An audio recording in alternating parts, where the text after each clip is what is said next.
ова издание. СЗО предупредува. Светот е на рап на катастрофален неуспех со дистрибуцијата на вакцините против COVID-19. Најнови анкети во САД речиси 40% од американците не сакаат да се вакцинираат против коронавирус.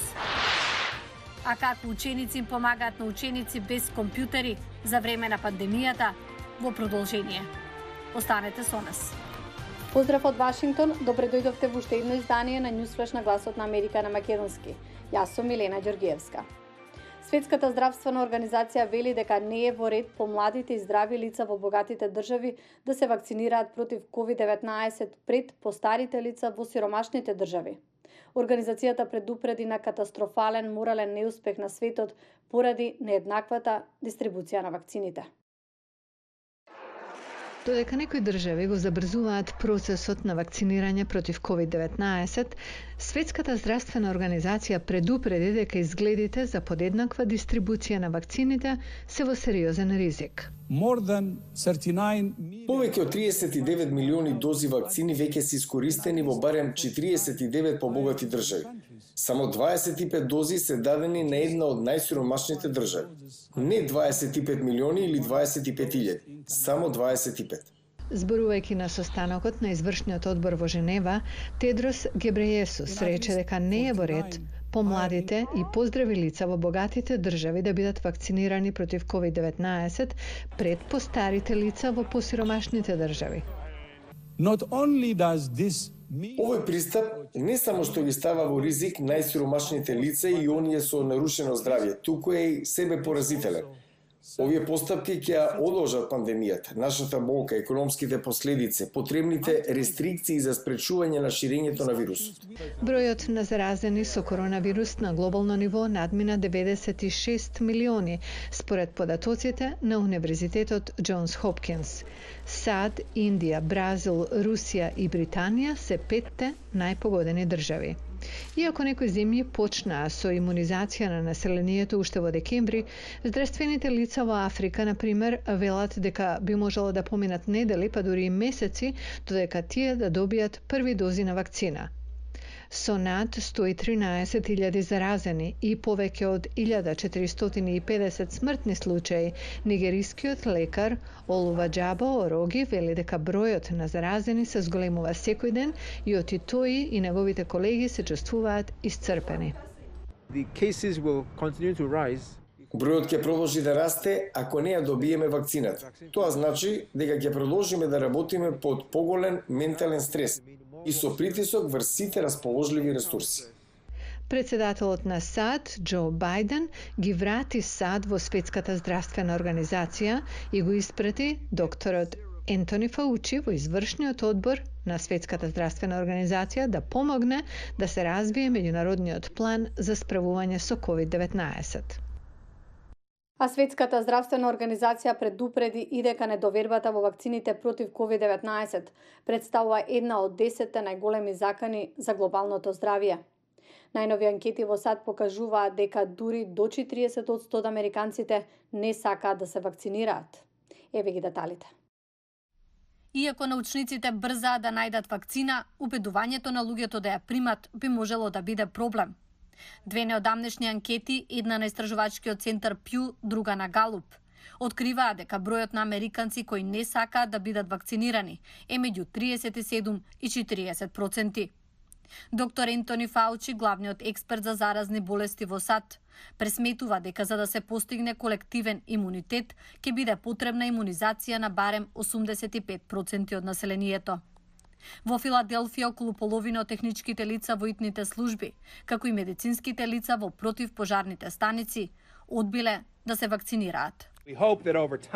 Се надеваме дека со време, со едукација и вакцинирање на повеќе луѓе, многу повеќе од нашите членови ќе се одлучуваат да ја примат вакцината. Најголема стапка на заразени и смртни случаи во САД како последица на COVID-19 има меѓу афроамериканците, според Центрите за контрола и превенција на болести. Сепак, анкетите покажуваат дека само 4 на секои 10 афроамериканци се изјасниле оти би ја примиле вакцината, за разлика од американците со азиско потекло, каде вакцината ја прифаќаат секој 8 од 10 испитаници, додека кај латиноамериканците овој сооднос изнесува 6 на секој 10 лица. Малцинствата се сомневаат во вакцината и имаме право да се сомневаме. Експертите за јавно здравје повикуваат на едукативни кампањи. Треба да бидеме подобри во коригирањето на овој проблем, за да можат луѓето да учествуваат. Лекарите од Американскиот борд за општа медицина споделуваат фотографии и видеа на кои се гледа како ја примаат вакцината против COVID-19. Тоа е дел од кампањата да ги убедат луѓето дека вакцината е безбедна. Се надеваме дека лекарите во државата се поврзани доволно со нивните семејства, пациенти и заедници, така што ако им покажат на луѓето дека ја примиле вакцината, ќе ги охрабрат и нив тоа да го сторат. Се работи за широка кампања и сите треба да бидеме дел од неа. Со оглед на големиот број заразени и високата стапка на смртни случаи во САД, потребата е итна. Во Калифорнија Дизниленд организира масовна вакцинација, додека во Аризона Националната гарда се вклучи во помош при вакцинирањето. А на пандемијата ќе дојде крај само кога вакцините ќе завршат во раменјата на граѓаните. Ученици им помагаат на ученици кои немаат пристап до компјутери, за да може да ја следат онлайн наставата за време на пандемијата. Двајца од нив зборуваа за Гласот на Америка. Овој компјутер има само внатрешна единица за графичко процесирање сместена на главната табла. Сакаме да ги поправиме способностите за видео со додавање на дополнителен елемент. Да, проверуваме дали овие два персонални компјутери користат една иста таква единица, но не е случај. Ќе мора да нарачаме дел специјално за овој. Се викам Кој Нгујен. Последна година сум во средното училиште Осборн Парк, но исто така ја посетувам и гувернерската школа во Innovation Парк, што е во склоп на Универзитетот Џорџ Мејсон. Јас сум и главен оперативен службеник на ФАТИ, што е кратенка за иницијатива за слободна и пристапна технологија, што ја основавме со мојот партнер Гидион Бејан. Се обидуваме да помогнеме на семејствата во криза во однос на пристапот до образование. За време на COVID-19, училиштата затворија или ја прекинаа наставата со физичко присуство.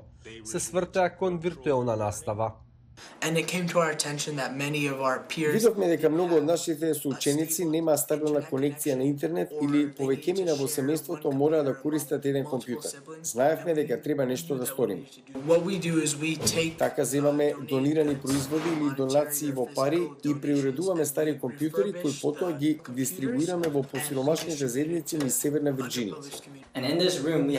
Во оваа соба се сите донирани лаптопи. Ги чуваме на полици овде, а подолу се сите прикучни кабли. Да, ова е пакет за вас. А овде е лаптопот и напојувач. И заради зголемениот број на случаи на COVID, ова се маска и ракавици за вас. Еве и бежичен маус што ќе ви помогне. Оди заедно со лаптопот. Thank you so much. И вие исто така. Doing really well with their online schooling with this. Како дополнителна заштита. Повеле. Се најубаво. Чувајте се. I'm a single mom. Јас сум самохрана мајка. Син ми матурираше минатата година, но имам и две керки. Јас работам, но заработувам недоволно, едва и повеќе од минимална плата. Не е доволно да купам компјутер или нешто друго за нив. Девојчињата немаше да имаат компјутер да ја завршат училишната работа. Многу сум благодарна. Кога ќе помогнеме некому, ни прави огромно задоволство. Не исполнува. Особено кога е некој со ниски примања и со повеќе деца во ова тешко време. Точно така се чувствувам и јас. И ме прави горд што може да и дадам назад на заедницата, што можеме да си помагаме меѓусебно во овие тешки времења. Благодарам што не гледавте, а по емисијата останете со нас и на социјалните мрежи. Пријатно до утре.